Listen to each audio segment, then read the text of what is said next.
Welcome to my kitchen. Today I'm going to be demonstrating how to make one of my favorite meals, soba noodles with peanut sauce and lots of vegetables. So first I'm going to go ahead and turn on the water for my soba noodles. These are the soba noodles and they are made of buckwheat flour. So they're very high in protein and they're very high in whole grains. So I've got two bundles, they're about 4 ounces each, so I've got 8 ounces total. Then I'm going to go ahead and prepare my peanut sauce. So I've already got about a half a cup of peanut butter, natural peanut butter in my Pyrex. I am going to add 1 clove of garlic that I've already minced. Then I'm also going to use my microplane to grate this ginger. One of the things I like to teach during my classes is that you don't have to have a lot of fancy tools to make some of these dishes. I like to use the microplane for garlic or ginger. You can kind of see how it's coming through the holes and that grates it up really finely. And then I also like to use it for my citrus. We also need some lime juice and lime zest. One of the reasons why I use zest so often is because the zest is actually where the majority of the flavor is. So you get the natural oils that come out of the zest. So it really does add a lot of incredible flavor to your dishes. Then I'm going to go ahead and slice my lime in half. We need about 3 tablespoons of lime juice. Now I'm going to add 3 tablespoons of soy sauce or tamari. Some of these you can get gluten-free. So if you want to keep this gluten-free, you can actually buy soba noodles that are gluten-free, and you can also use a gluten-free soy sauce or tamari. When we're adding soy sauce, we don't necessarily need to add salt. So this kind of gives the salty component to this dish. And then we're going to add a half a tablespoon of rice wine vinegar. This is a tablespoon, so I'm going to kind of fill this up to be about a half a tablespoon. And then I'm going to add 1 teaspoon of sesame oil. Now this is a toasted sesame oil, that's why it's dark brown. That just gives you a little bit more flavor, but if you have regular sesame oil, that would do as well. Then we're also going to do a teaspoon of maple syrup. The peanut butter I used is actually unsweetened, which is why I'm adding a little bit of maple syrup. If you're using a peanut butter that is full of sugar or honey, or it has any type of added sugars, you may want to omit this maple syrup.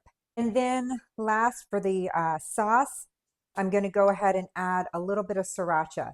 This is completely optional. I really like it because it adds a little bit of spice to my sauce, but it's not necessary if you're not somebody who likes spice.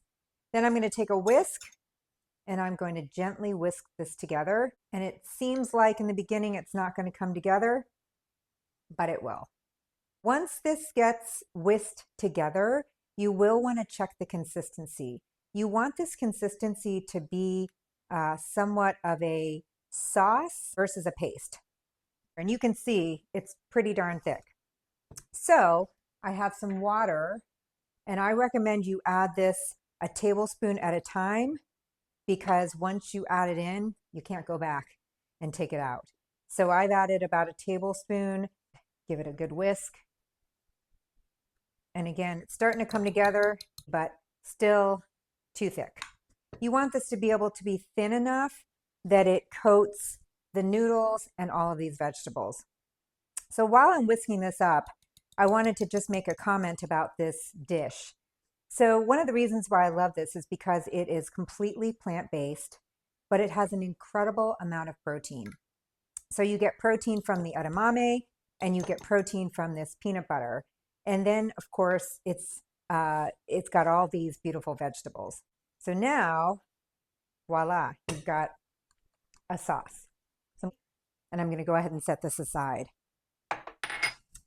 Now I see that my water is boiling, so I'm going to go ahead and put those in. When you put noodles into boiling water, oftentimes I turn it down a bit because it will kind of bubble up a little bit. So now I've got those noodles in. I'm going to grab my tongs.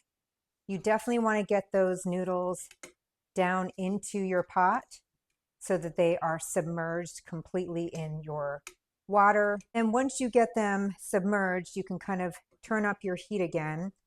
While those are cooking, I'm going to go ahead and set my timer for about 4 minutes. So now what I'm going to do is grab a bowl, and we are going to assemble all of our vegetables. We have got a cup of cabbage.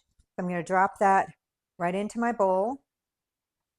We've got half a cup of julienned carrots. You can julienne them yourself, or you can do what I do, which is buy them in the package already julienne, because that's a lot of work. And then we've got a whole bell pepper. And this is one thing I want to demo. We've got the top and the bottom. I'm going to go ahead and cut off the top. I'm going to cut off the bottom. I'm going to cut down the middle, and then run my knife around. And then lastly, cut that out. So now we've got this beautiful 2 flat pieces. I cut it in half. And I already have a little bit in there, but I wanted to show you how easy it is then to run your knife. You've got like a little handle right here, and so you don't have to worry about your hand being too close to it. So that's probably about 1 bell pepper. So I'm going to set all of these aside, drop those in. And you do want to watch your noodles to make sure they don't boil over. So mine are on a low at this point, just finishing up their cooking. Then we've got half a cup of shelled edamame that I'll put in there. And again, this is a great source of protein. It also has some great fiber. And then we'll add in, we've got 2 green onions or scallions that we'll go ahead and put in. And then I'm going to save the cilantro for when we add the noodles. And these 3 things we can use as the topping. All right, so it looks like I've got a minute left on the noodles. So I'm going to go ahead and give those a stir. And I think they're just about ready.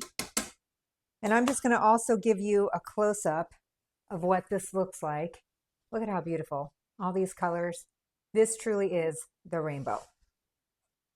I think my noodles are pretty close to being done. So I'm going to go ahead and drain these and run some cold water over top of them so that you can get some of the starches out. And a lot of times what I like to do is put my colander right over top of my pot that I've used just to get some of that water out. But at this point, we've got our sauce ready to go. We've got all of our vegetables, and the only other thing we need to do is pop this in and put some of that right on top. So about half your peanut sauce will go into your noodles first, and then you can toss it amongst the rest of your dish. So I'm just getting those noodles nice and tossed with the peanut sauce. This also prevents them from becoming too sticky. And so you want to make sure you can really pick them up and you can see all that peanut sauce. Then I'm going to kind of move those to the side, and I'm going to add in the rest of my peanut sauce to the dish.